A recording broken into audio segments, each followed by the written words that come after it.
ఓట్ల కోసమో లేక క్యాస్ట్ ఈక్వేషన్సో తెలీదు, కానీ అనుకోకుండా ఆయనకు అమాత్య యోగం దక్కింది. కానీ మంత్రి గారు ఏ సభలో సభ్యుడు కాకపోవడం, కేబినెట్ మినిస్టర్ అయి ఆల్రెడీ 3 నెలలు దాటిపోవడంతో ఆ నేత పొలిటికల్ ఫ్యూచర్ పై చర్చ నడుస్తోంది. ఆ మంత్రి గారి పదవి బూస్ట్ అయ్యేనా? ఆయనను పదవి గండం నుంచి గట్టెక్కించేందుకు కాంగ్రెస్ పెద్దలు వేస్తున్న ప్లాన్స్ ఏంటి?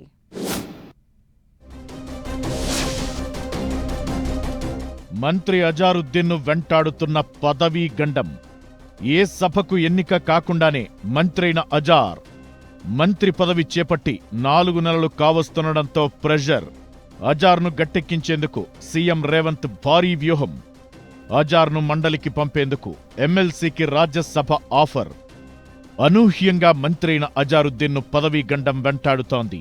గతేడాది జూబ్లీహిల్స్ ఉప ఎన్నికల సమయంలో అక్టోబర్ 31న మంత్రిగా ప్రమాణ స్వీకారం చేశారు. ఇప్పటికే 3.5 నెలలు గడిచిపోయింది. కానీ అజార్ ఇప్పటి వరకు అటు అసెంబ్లీకి గాని ఇటు మండలికి గాని ఎన్నిక కాలేదు. 6 నెలల్లోపు ఏదో సభకు ఎన్నిక కాకపోతే ఆయన పదవి బూస్ట్ అవడం పక్కా. దీంతో అజారుద్దీన్ విషయంపై కాంగ్రెస్ పెద్దలు పెద్ద కసరత్తే చేస్తున్నారట. అజారుద్దీన్ను పదవీ గండం నుంచి గట్టెక్కించేందుకు సీఎం రేవంత్ రెడ్డి భారీ స్కెచ్ వేస్తున్నారు. ఒక్క దెబ్బకు 2 పిట్టలు అన్నట్లుగా వ్యూహాలకు పదును పెడుతున్నారట. ఈ దెబ్బతో ఇటు రాష్ట్రంలో ఎమ్మెల్సీ పదవుల భర్తీ, త్వరలో ఖాళీ కాబోతున్న రాజ్యసభ స్థానాల భర్తీకి మార్గం సుగమం కానున్నట్లు తెలుస్తోంది. అజారుద్దీన్ను ఎమ్మెల్సీగా చేసే ఆలోచనలోనే మంత్రివర్గంలోకి తీసుకుంది ప్రభుత్వం. కానీ గవర్నర్ కోట ఎమ్మెల్సీ పదవులపై సస్పెన్స్ వీడటం లేదు. కాంగ్రెస్ అధికారంలోకొచ్చాక ప్రొఫెసర్ కోదండరాం, అమీర్ అలీ ఖాన్లను గవర్నర్ కోట ఎమ్మెల్సీలుగా ప్రభుత్వం నామినేట్ చేసింది. వీరి నియామకాన్ని సవాల్ చేస్తూ బీఆర్ఎస్ నేతలు సుప్రీంకోర్టుకు వెళ్లడంతో ప్రొఫెసర్ కోదండరాం, అమీర్ అలీ ఖాన్ నియామకం చెల్లదని వారి పదవులను రద్దు చేస్తూ సుప్రీంకోర్టు నిర్ణయం తీసుకుంది. గతేడాది ఆగస్టు 30న జరిగిన కేబినెట్ సమావేశంలో గవర్నర్ కోట ఎమ్మెల్సీ పదవులపై చర్చించిన మంత్రిమండలి ప్రొఫెసర్ కోదండరాం, అజారుద్దీన్ను ఎమ్మెల్సీలుగా నామినేట్ చేస్తూ గవర్నర్కు ఫైల్ పంపింది.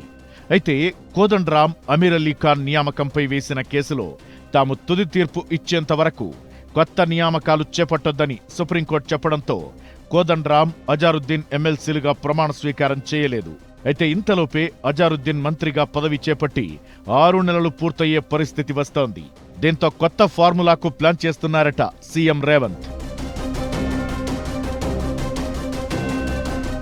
వచ్చే ఏప్రిల్ 30 నాటికి అజారుద్దీన్ ఎమ్మెల్సీగానో లేదా ఎమ్మెల్యేగానో ప్రమాణ స్వీకారం చేయాల్సి ఉంటుంది.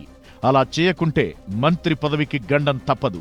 అయితే ప్రస్తుతమున్న పరిస్థితుల దృష్ట్యా శాసనసభకు ఎలాంటి ఎన్నికలు లేకపోవడంతో ఇక ఎమ్మెల్సీగానే ఎన్నిక కావాల్సి ఉంది.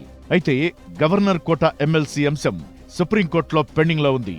ప్రొఫెసర్ కోదండరాం, అజారుద్దీన్లను ఎమ్మెల్సీలుగా నియమించాలని కేబినెట్ నిర్ణయించినా సుప్రీంకోర్టులో కేసు పెండింగ్లో ఉండడంతో సస్పెన్స్ కొనసాగుతోంది.